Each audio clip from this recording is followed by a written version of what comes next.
You may have heard of the Dybbuk box, as it was the inspiration behind the 2012 horror movie, The Possession. The small Jewish wine box seems to have brought frightening dreams, ill health, and even death to all who have owned it, and it is said to contain an evil spirit known as a Dybbuk in the Jewish tradition.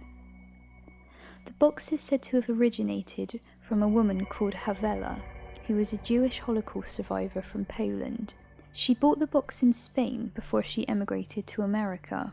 Her granddaughter claims that Havela and her friend were into spirit boards and summoning spirits, and that this is where the Dybbuk originated from. They were frightened at what they had done, so they trapped it into the wine box.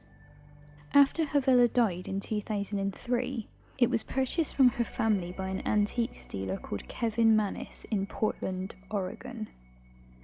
He was told by the family that the box was left unopened in Havela's sewing room because it contained the Dybbuk. Manis didn't think much of this and took the wine box to his workshop. Later that day, an employee at the workshop called him in distress, saying that someone must have broken into the workplace and was trashing it. When he got there, the doors were locked, but there was no sign of an intruder despite considerable damage to the workshop. Also, all the light bulbs had blown up, and he could also smell cat urine despite no animals ever being present in the workshop. This frightened the employee so much that she actually quit her job that day, as she was too frightened to go back into the workshop. Manis decided to take the box home and opened it. Inside he found two 1920s pennies, a lock of blonde hair bound with cord, a lock of dark brown hair also bound with cord, a small statue engraved with the Hebrew word shalom, a small golden wine goblet, a dried rosebud, and a candle holder with 4 octopus-shaped legs. Soon after, all the family started suffering horrific nightmares. He gave the box to his mother as a birthday present, and she unfortunately had a stroke the day she received it. She told him to take the box back, as it had a dark presence. His brother and sister then both took a turn owning the box, but both soon returned it, saying they too experienced the horrific nightmares and a reoccurring smell of jasmine flowers and also cat urine. All the family started seeing shadows moving around the house and feeling a presence along with the strong odours. He decided to put the box in a storage unit outside to end the problems, but one night the fire alarm sounded, although there was no fire present when the unit was investigated. Strangely enough, the box didn't get damaged in the fire.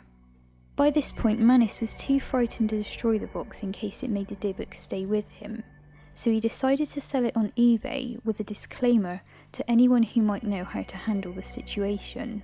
It was purchased by a man called Josef Nietzsche. He claims that he and his roommates not only experienced the strange odours from the box, but they all soon got health problems. Light bulbs would explode, and they soon had a serious bug infestation. And Josef's hair started to fall out despite doctors finding nothing wrong with him. He decided to make an online blog about what they had all experienced. He then later sold the box to a man called Jason Haxton. Haxton claims he too started to develop health problems, including bloodshot eyes, coughing up blood, choking, hives, and strange welts that covered his whole body. He had the box tested for heavy metals to see if the health problems could be from poisoning, but all tests were negative. He decided to consult some Jewish rabbis to find out how to trap the Dybbuk spirit back into the box, and claims to have been successful. He then buried the box in a wooden container lined with gold, and kept the location secret.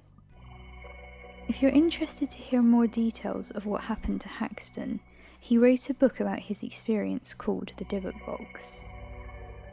The box stayed in the secret location until 2017, when it was purchased by Zach Bagan, so it can be displayed in his haunted museum in Las Vegas. The box will remain closed through fear of releasing the Dybbuk, and people will even have to sign a disclosure before viewing it, as some people have even reported having nasty nightmares just from looking at the box. People from all over the world have stories about objects and furniture which seem to bring a supernatural presence with them. So could the Dybbuk box be one of these items? Thanks for watching and see you in the next Mystery Sphere video.